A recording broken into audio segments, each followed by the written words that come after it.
स्वागत है। आज हम समय में बहुत पीछे जा रहे हैं, लाखों साल पहले। हाँ, एक ऐसी दुनिया में जहां इंसान थे ही नहीं। बिल्कुल। हमारे पास ये जो लेख है, डायनासोर शासन और विरासत से अंश, ये हमें उसी दुनिया में ले जाता है जहां डायनासोर का राज था। सोचिए जरा। हाँ, मतलब ये कल्पना करना भी मुश्किल है। लेख बताता है कि वो दुनिया आज से कितनी अलग थी। घने जंगल, शायद आज से भी ज्यादा घने। हर तरफ ज्वालामुखी धधक रहे थे। कोई इंसान नहीं। और ये जीव, ये डायनासोर, लेख के हिसाब से करीब 16 करोड़ साल तक रहे। जी हाँ, 16 करोड़ साल। ये वक्त बहुत बहुत लंबा है। अविश्वसनीय। और लेख ये भी बताता है कि ये सिर्फ बड़े ही नहीं थे, बल्कि बहुत अलग अलग तरह के थे।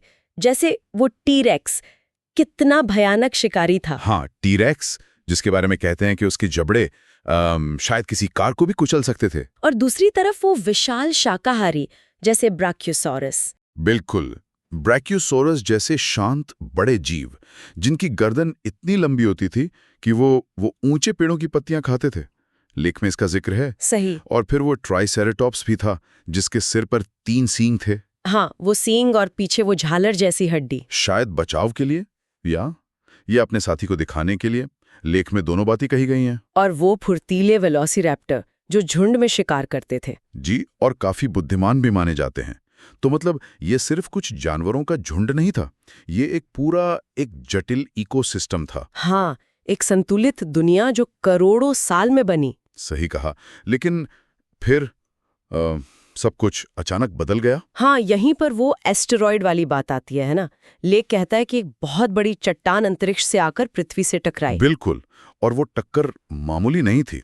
सोचिए, उस टक्कर से इतनी धूल और राख उड़ी कि आसमान पूरा ढक गया। मतलब सूरज की रोशनी नीचे नहीं आ पा रही थी। हाँ, महीनों तक, शायद सालों तक अंधेरा छा गया, तापमान एकदम गिर गया, तेजाबी बारिश होने लगी।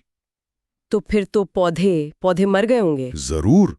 और अगर पौधे मरे तो शाकाहारी डायनासोर भूखे मर गए, और फिर मांसाहारी भी। ठीक यही हुआ। पूरी फूड चेन, मतलब खाने की जो कड़ी थी, वो टूट गई। पौधे खत्म, शाकाहारी खत्म, और फिर मांसाहारी भी।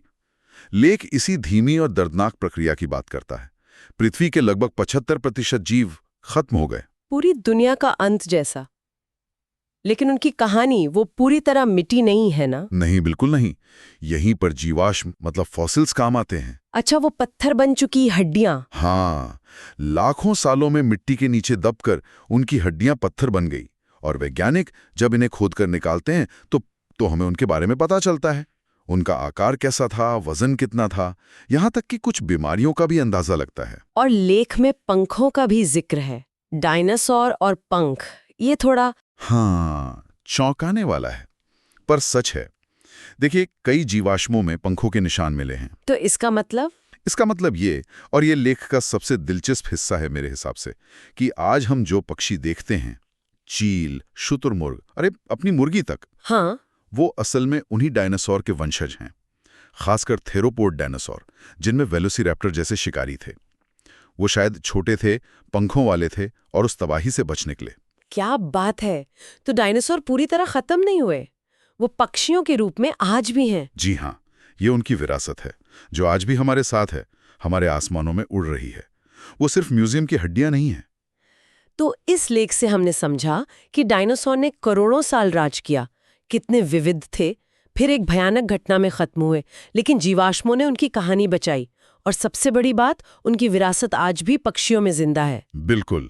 और यहीं पर एक सोचने वाली बात है ना। अगर पक्षी डायनासोर युग की एक जीती जागती गूंज है, जिसे हम देख पा रहे हैं, तो उस पुरानी दुनिया की और कौन सी अनदेखी, अनसुनी चीजें, कौन सी विरासतें आज भी हमारे आसपास हो सकती हैं, शायद हमारे इकोसिस्टम में या कहीं और, जिसके बारे में हमने अभी सोचा भी नहीं है।